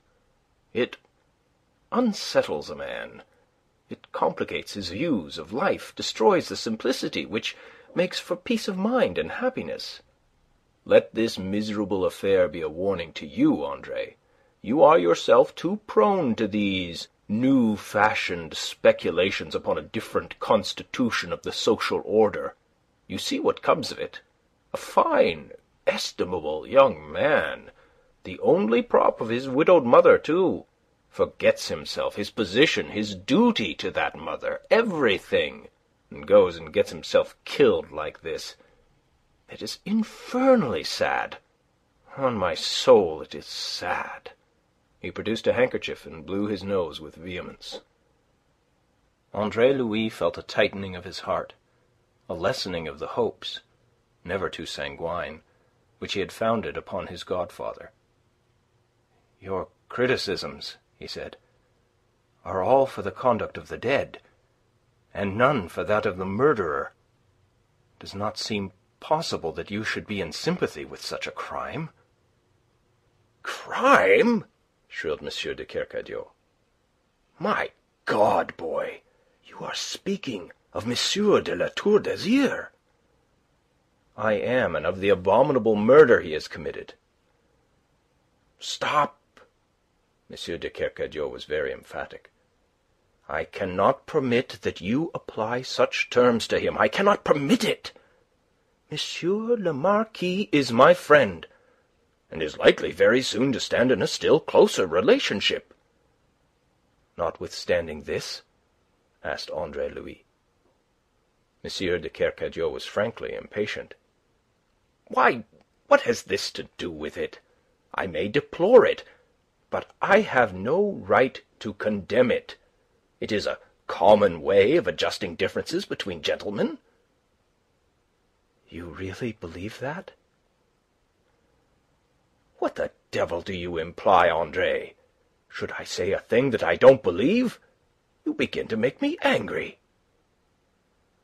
"Thou shalt not kill is the king's law as well as God's." "You are determined to quarrel with me, I think. It was a duel." Andre Louis interrupted him. "It is no more a duel than if it had been fought with pistols of which only M. le Marquis was loaded. He invited Philippe to discuss the matter further with the deliberate intent of forcing a quarrel upon him and killing him. Be patient with me, monsieur, my godfather. I am not telling you of what I imagine, but what M. le Marquis himself admitted to me." Dominated a little by the young man's earnestness, M. de Kercadiou's pale eyes fell away. He turned with a shrug and sauntered over to the window. "It would need a court of honour to decide such an issue, and we have no courts of honour," he said. "But we have courts of justice." With returning testiness, the seigneur swung round to face him again. "And what court of justice, do you think, would listen to such a plea as you appear to have in mind?" "There is the court of the King's Lieutenant at Rennes." "And do you think the King's Lieutenant would listen to you?" Not to me, perhaps, monsieur. But if you were to bring the plaint..." "I bring the plaint?" M. de Kercadiou's pale eyes were wide with the horror of the suggestion. "The thing happened here on your domain. I bring a plaint against M. de La Tour d'Azyr? You are out of your senses, I think.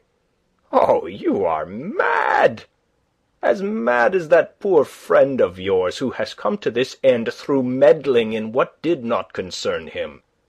The language he used here to M. le Marquis on the score of Mabey was of the most offensive. Perhaps you didn't know that. It does not at all surprise me that the Marquis should have desired satisfaction." "I see," said Andre Louis on a note of hopelessness. "You see? Well, what the devil do you see?" "That I shall have to depend upon myself alone." "And what the devil do you propose to do, if you please?" "I shall go to Rennes and lay the facts before the King's Lieutenant." "He'll be too busy to see you." M. de Kercadiou's mind swung a trifle inconsequently, as weak minds will. "There is trouble enough in Rennes already on the score of these crazy States General, with which the wonderful M. Necker is to repair the finances of the kingdom. As if a peddling Swiss bank clerk, who is also a damned Protestant, could succeed where such men as Calonne and Brienne have failed." "Good afternoon, monsieur my godfather," said Andre Louis. "Where are you going?" was the querulous demand. "Home at the present. To Rennes in the morning." "Wait, boy, wait!" The squat little man rolled forward, affectionate concern on his great ugly face, and he set one of his podgy hands on his godson's shoulder. "Now, listen to me, Andre," he reasoned. "This is sheer knight-errantry, moonshine, lunacy. You'll come to no good by it if you persist. You've read Don Quixote, and what happens to him when he went tilting against windmills. It's what will happen to you, neither more nor less. Leave things as they are, my boy. I wouldn't have a mischief happen to you." Andre Louis looked at him, smiling wanly. "I swore an oath today, which it would damn my soul to break." "You mean that you'll go, in spite of anything that I may say?" Impetuous as he was inconsequent, M. de Kercadiou was bristling again. "Very well, then. Go. Go to the devil." "I will begin with the King's Lieutenant."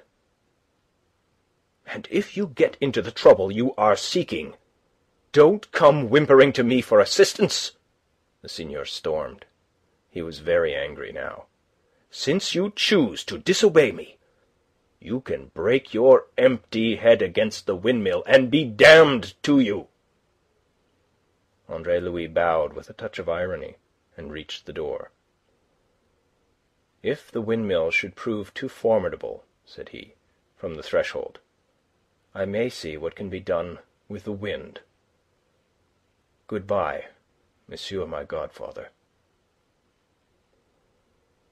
He was gone, and M. de Kercadiou was alone, purple in the face, puzzling out that last cryptic utterance, and not at all happy in his mind, either on the score of his godson or of M. de La Tour d'Azyr. He was disposed to be angry with them both. He found these headstrong, wilful men who relentlessly followed their own impulses very disturbing and irritating. Himself, he loved his ease, and to be at peace with his neighbours, and that seemed to him so obviously the supreme good of life that he was disposed to brand them as fools who troubled to seek other things. End of chapter 5. Scaramouche, a romance of the French Revolution, by Raphael Sabatini. Book 1, Chapter 6. The Windmill. There was between Nantes and Rennes an established service of 3 stagecoaches weekly in each direction, which, for a sum of 24 livres, roughly the equivalent of an English guinea, would carry you the 70 and odd miles of the journey in some 14 hours. Once a week one of the diligences, going in each direction, would swerve aside from the highroad to call at Gavrillac, to bring and take letters, newspapers, and sometimes passengers. It was usually by this coach that Andre Louis came and went when the occasion offered.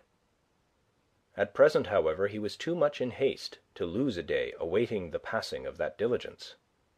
So it was on a horse hired from the Breton Arme that he set out next morning, and an hour's brisk ride under a grey wintry sky by a half-ruined road through 10 miles of flat uninteresting country brought him to the city of Rennes. He rode across the main bridge over the Vilaine, and so into the upper and principal part of that important city of some 30,000 souls, most of whom, he opined from the seething, clamant crowds that everywhere blocked his way, must on this day have taken to the streets. Clearly Philippe had not overstated the excitement prevailing there. He pushed on as best he could, and so came at last to the Place Royale, where he found the crowd to be most dense. From the plinth of the equestrian statue of Louis XV, a white-faced young man was excitedly addressing the multitude. His youth and dress proclaimed the student, and a group of his fellows, acting as a guard of honour to him, kept the immediate precincts of the statue. Over the heads of the crowd Andre Louis caught a few of the phrases flung forth by that eager voice. "It was the promise of the king. It is the king's authority they flout. They abrogate to themselves the whole sovereignty in Brittany. The king has dissolved them. These insolent nobles defying their sovereign and the people." Had he not known already, from what Philippe had told him, of the events which had brought the Third Estate to the point of active revolt, those few phrases would fully have informed him. This popular display of temper was most opportune to his need, he thought, and in the hope that it might serve his turn by disposing to reasonableness the mind of the king's lieutenant, he pushed on up the wide and well-paved Rue Royale, where the concourse of people began to diminish. He put up his hired horse at the Combe de Cerf, and set out again on foot to the Palais de Justice. There was a brawling mob by the framework of poles and scaffoldings about the building cathedral, upon which work had been commenced a year ago, but he did not pause to ascertain the particular cause of that gathering. He strode on, and thus came presently to the handsome Italianate palace that was one of the few public edifices that had survived a devastating fire of 60 years ago. He won through with difficulty to the great hall, known as the Salle des Pas Perdus, where he was left to cool his heels for a full half-hour after he had found an usher so condescending as to inform the god who presided over that shrine of justice that a lawyer from Gavrillac humbly begged an audience on an affair of gravity. That the god condescended to see him at all was probably due to the grave complexion of the hour. At long length he was escorted up the broad stone staircase, and ushered into a spacious, meagrely furnished anteroom, to make one of a waiting crowd of clients, mostly men. There he spent another half-hour, and employed the time in considering exactly what he would say. This consideration made him realize the weakness of the case he proposed to set before a man whose views of law and morality were coloured by his social rank. At last he was ushered through a narrow but very massive and richly decorated door into a fine, well-lighted room, furnished with enough gilt and satin to have supplied the boudoir of a lady of fashion. It was a trivial setting for a king's lieutenant. But about the King's Lieutenant there was, at least to ordinary eyes, nothing trivial. At the far end of the chamber, to the right of one of the tall windows that looked out over the inner court, before a goat-legged writing-table with Watteau panels, heavily encrusted with ormolu, sat that exalted being. Above a scarlet coat with an order flaming on its breast, and a billow of lace in which diamonds sparkled like drops of water, sprouted the massive powdered head of M. de Lesdiguieres. It was thrown back to scowl upon this visitor with an expectant arrogance that made Andre Louis wonder almost was a genuflection awaited from him. Perceiving a lean, lantern-jawed young man with straight, lank black hair, in a caped riding-coat of brown cloth, and yellow buckskin breeches, his knee-boots splashed with mud, the scowl upon that august visage deepened until it brought together the thick, black eyebrows above the great hooked nose. "You announce yourself as a lawyer of Gavrillac, with an important communication," he growled. It was a peremptory command to make this communication without wasting the valuable time of a King's Lieutenant, of whose immense importance it conveyed something more than a hint.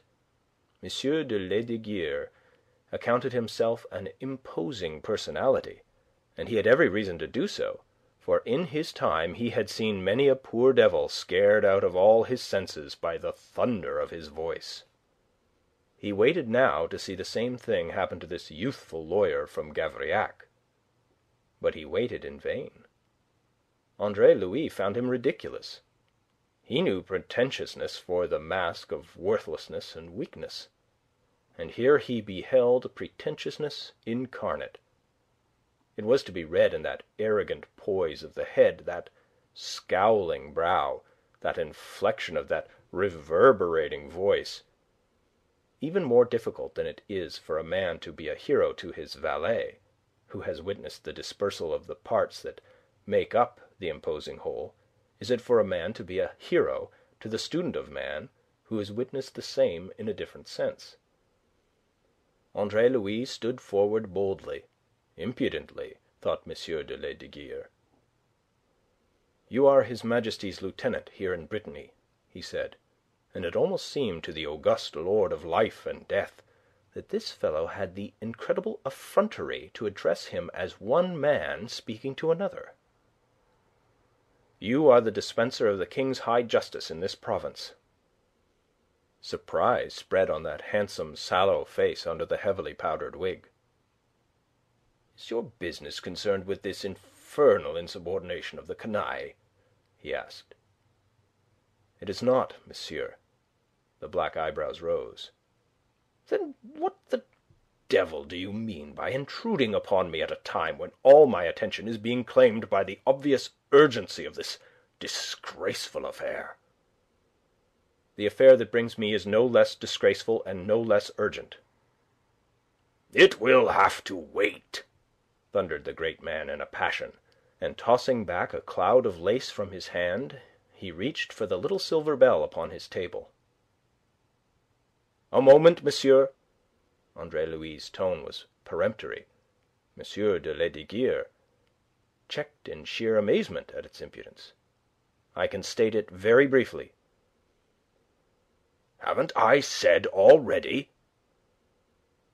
"And when you have heard it," Andre Louis went on relentlessly, interrupting the interruption, "you will agree with me as to its character." M. de Lesdiguieres considered him very sternly. "What is your name?" he asked. "Andre Louis Moreau." "Well, Andre Louis Moreau, if you can state your plea briefly, I will hear you. But I warn you that I shall be very angry if you fail to justify the impertinence of this insistence at so inopportune a moment." "You shall be the judge of that, monsieur," said Andre Louis, and he proceeded at once to state his case, beginning with the shooting of Mabey, and passing thence to the killing of M. de Vilmorin. but he withheld until the end the name of the great gentleman against whom he demanded justice, persuaded that, did he introduce it earlier, he would not be allowed to proceed. He had a gift of oratory of whose full powers he was himself hardly conscious yet, though destined very soon to become so. He told his story well, without exaggeration, yet with a force of simple appeal that was irresistible. Gradually the great man's face relaxed from its forbidding severity. Interest, warming almost to sympathy, came to be reflected on it. "And who, sir, is the man you charge with this?" "The Marquis de La Tour d'Azyr." The effect of that formidable name was immediate. Dismayed anger and an arrogance more utter than before took the place of the sympathy he had been betrayed into displaying. "Who?" he shouted, and without waiting for an answer. "Why, here's impudence!" he stormed on. "To come before me with such a charge against a gentleman of M. de La Tour d'Azyr's eminence! How dare you speak of him as a coward?" "I speak of him as a murderer," the young man corrected, "and I demand justice against him." "You demand it, do you? My God, what's next?" "That is for you to say, monsieur." It surprised the great gentleman into a more or less successful effort of self-control. "Let me warn you," said he acidly, "that it is not wise to make wild accusations against a nobleman. That in itself is a punishable offence, as you may learn. Now listen to me. In this matter of Mabey, assuming your statement of it to be exact, the gamekeeper may have exceeded his duty, but by so little that it is hardly worth comment. Consider, however, that in any case it is not a matter for the King's Lieutenant, or for any court but the seigneurial court of M. de La Tour d'Azyr himself. It is before the magistrates of his own appointing that such a matter must be laid, since it is matter strictly concerning his own seigneurial jurisdiction. As a lawyer, you should not need to be told so much." "As a lawyer I am prepared to argue the point. But as a lawyer I also realize that if that case were prosecuted it could only end in the unjust punishment of a wretched gamekeeper, who did no more than carry out his orders, but who none the less would now be made a scapegoat, if scapegoat were necessary. I am not concerned to hang Bennet on the gallows earned by M. de La Tour d'Azyr." M. de Lesdiguieres smote the table violently. "My God!" he cried out, to add more quietly on a note of menace, "You are singularly insolent, my man." "That is not my intention, sir. I assure you, I am a lawyer pleading his case, the case of M. de Vilmorin. It is for his assassination that I have come to beg the King's justice." "But you yourself have said that it was a duel," cried the lieutenant, between anger and bewilderment. "I have said that it was made to appear a duel. There is a distinction, as I shall show if you will condescend to hear me out." "Take your time, sir," said the ironical M. de Lesdiguieres, whose tenure of office had never yet held anything that remotely resembled this experience. Andre Louis took him literally. "I thank you, sir," he answered solemnly, and submitted his argument. "It can be shown that M. de Vilmorin never practised fencing in all his life, and it is notorious that M. de La Tour d'Azyr is an exceptional swordsman. Is it a duel, monsieur, where one of the combatants alone is armed? For it amounts to that on a comparison of their measures of respective skill." "There has scarcely been a duel fought on which the same trumpery argument might not be advanced." "But not always with equal justice. and in one case at least it was advanced successfully." "Successfully? When was that?" 10 years ago in Dauphiny. I refer to the case of M. de Gesvres, a gentleman of that province, who forced a duel upon M. de la Roche Jeannine, and killed him. M. de Jeannine was a member of a powerful family, which exerted itself to obtain justice. It put forward just such arguments as now obtain against M. de La Tour d'Azyr. As you will remember, the judges held that the provocation had proceeded on intent from M. de Gesvres. They found him guilty of premeditated murder, and he was hanged. M. de Lesdiguieres exploded yet again. "Death of my life!" he cried. "Have you the effrontery to suggest that M. de La Tour d'Azyr should be hanged? Have you?" "But why not, monsieur? If it is the law, and there is precedent for it, as I have shown you, and if it can be established that what I state is the truth, as established it can be without difficulty."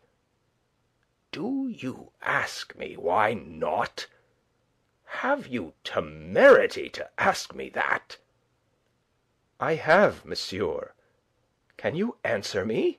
If you cannot, monsieur, I shall understand that whilst it is possible for a powerful family like that of La Roche Jeannine to set the law in motion, the law must remain inert for the obscure and uninfluential, however brutally wronged by a great nobleman."